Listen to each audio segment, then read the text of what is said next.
Brian is walking slowly in the park, admiring the kids who are playing there, jumping, screaming, and running around happily. She is smiling to herself because she came here for her future fiance is gonna meet her here in a few more minutes.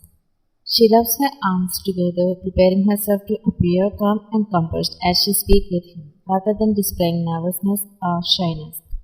As her phone rings, she picks up the call and starts speaking. On the other end, her brother is talking to her. Ben, have you met him yet? Why? How would I have met him? I just entered here and I'm walking. Ben, is that so? Don't be nervous. Talk with him as much as you want. Why? Why would I be nervous to talk with him? She asked him as if she didn't care about it. Ben, because this is your first time meeting a guy and he's your future fiance too.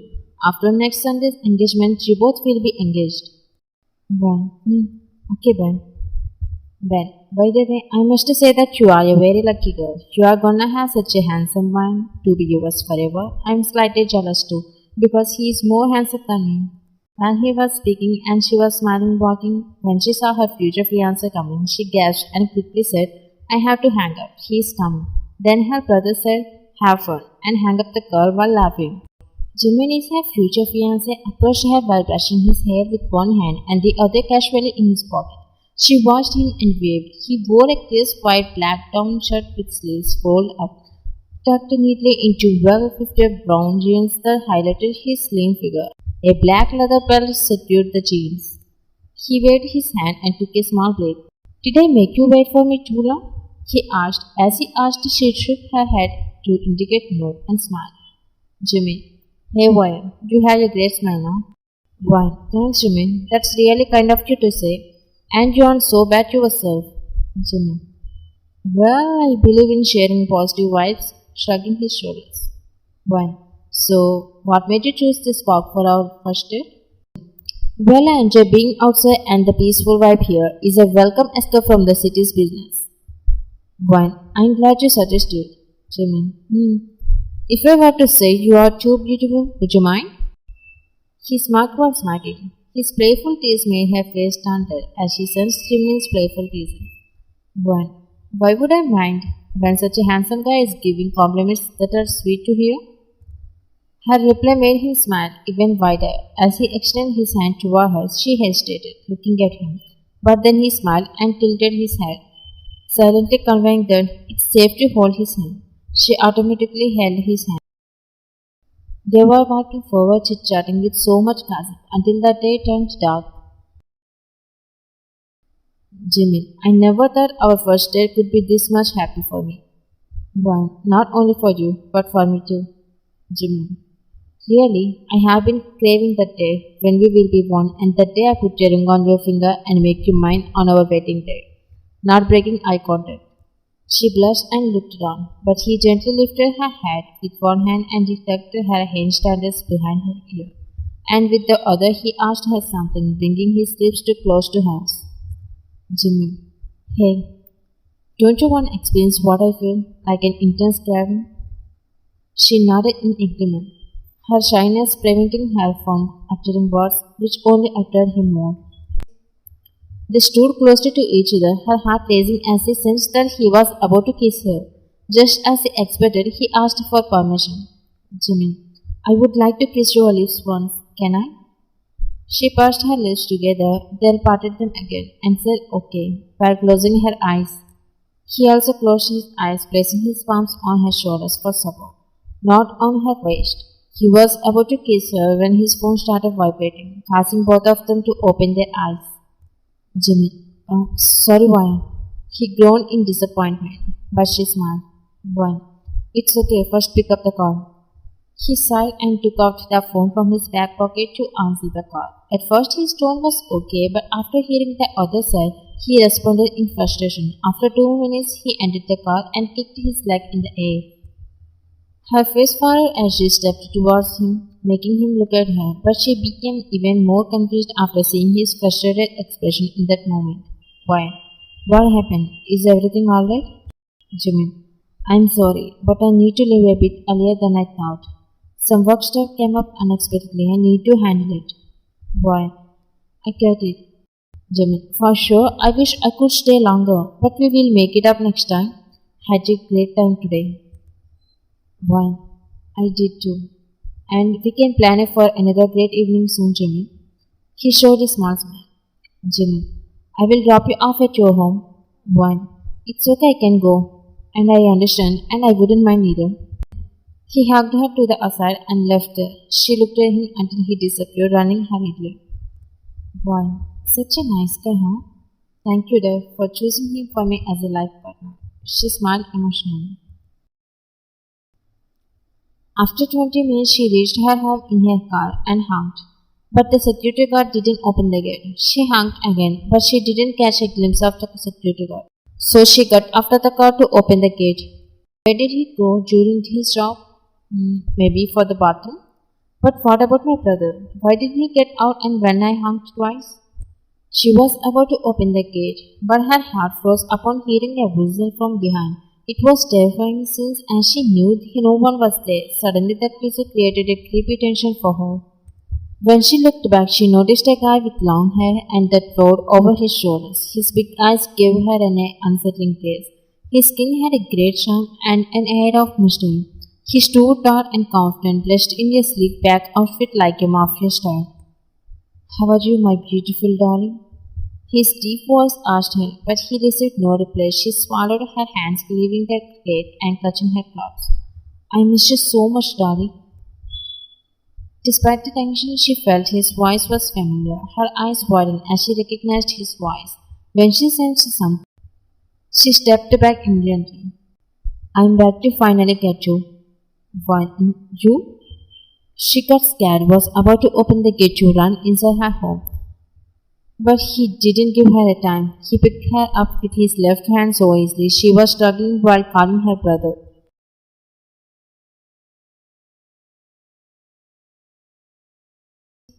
She was shaking in his grip, struggling to free herself and escape from him. Her eyes were filling with tears rapidly as he grabbed her jaw and yelled at her. She looked at him in fear, and he held her attention slowly. She felt herself being hypnotized by him. He smirked and released his grip on her. She stood there like a statue, her gaze fixed on him. Don't move, darling.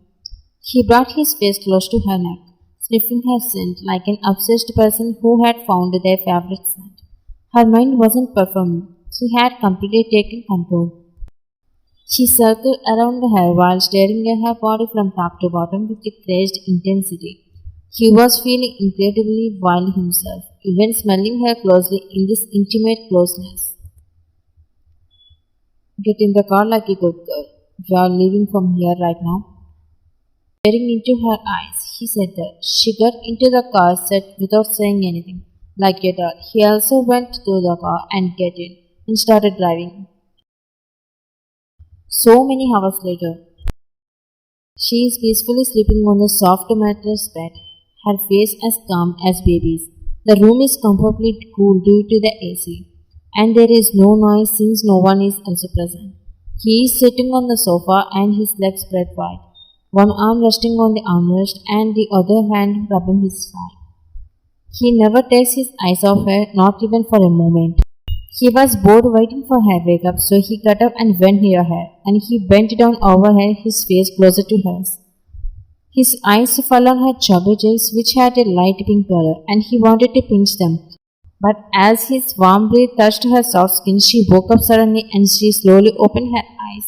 But when she saw him so close, she got scared and screamed loudly. She pushed him away from her hurriedly and got out of the bed, standing on her feet. Don't scream that loudly, darling. She was looking at him as she was observing a psycho in front of her. But he ignored her gaze. He tilted his head with a dark smile that sent the chills down her spine. Why? How did I get here? Where am I? Her voice was filled with fear, but he was enjoying the tone of it. You are the one who came here by yourself. This is my home. Well, you are lying. I am supposed to be at my home. She ran to the window and tried to open the doors to see what that place was, but they didn't open. She even ran to the room door and grabbed the doorknob in a hurry. Why would I lie when I am telling the truth? Why? No, it can't be true. Her voice is cracked, not accepting his words. The door ain't open, so don't waste your time. And look here.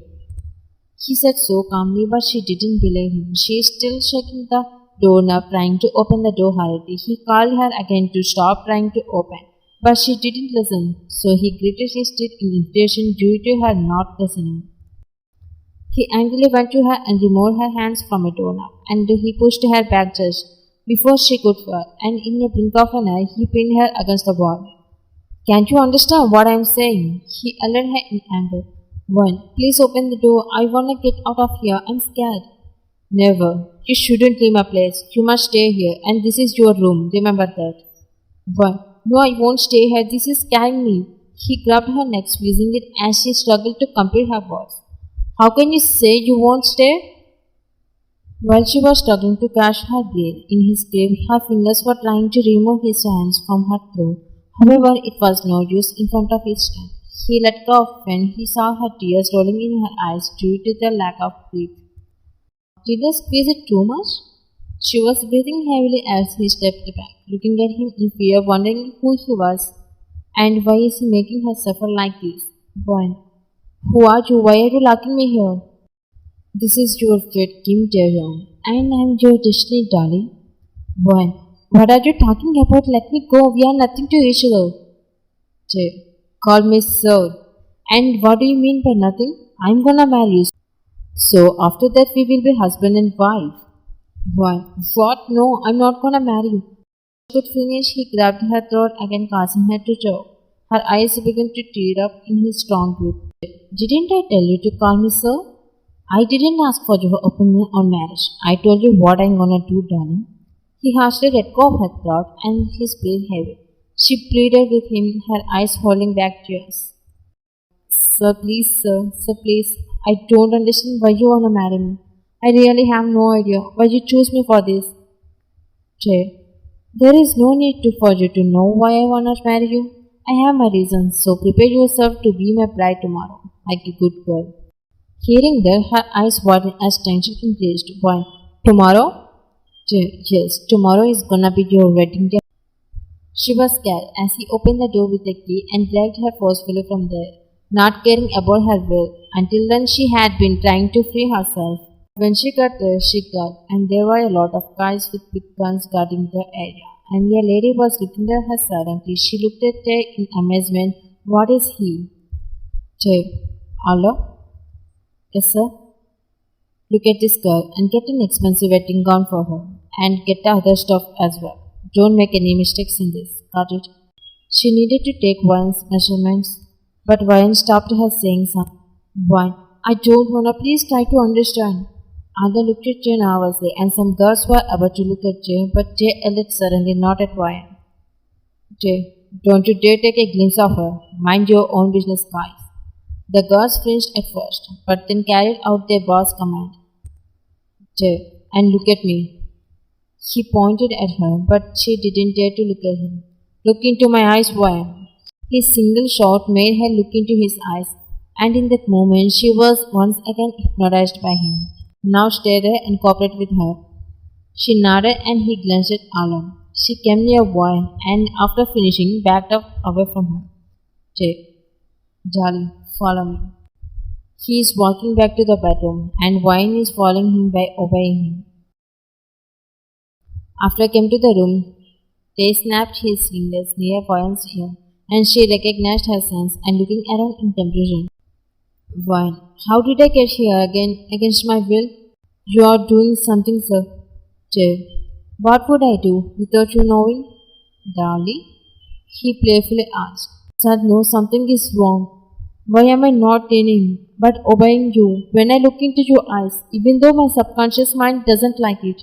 Jay, don't try to force it. Get some sleep. Tomorrow you won't be able to sleep even if you try. She looked at him tensely. Sleep and don't waste your energy trying to open the door, as they won't open without my knowledge, darling. At the moment she felt like she was falling into fire mountain. He left the room and locked it from the outside. She said no herself and no, she can't marry him. She started pulling the door, but as he said, it's not opening. She ran to the window and tried to open it, but now she ran back to the room doors and banged it on them while crying. but no one could hear her because there is no one else around. Why? No, please, open the doors. I wanna leave. I don't wanna get married him. While crying, she knelt on the floor, leaning her head against the wall.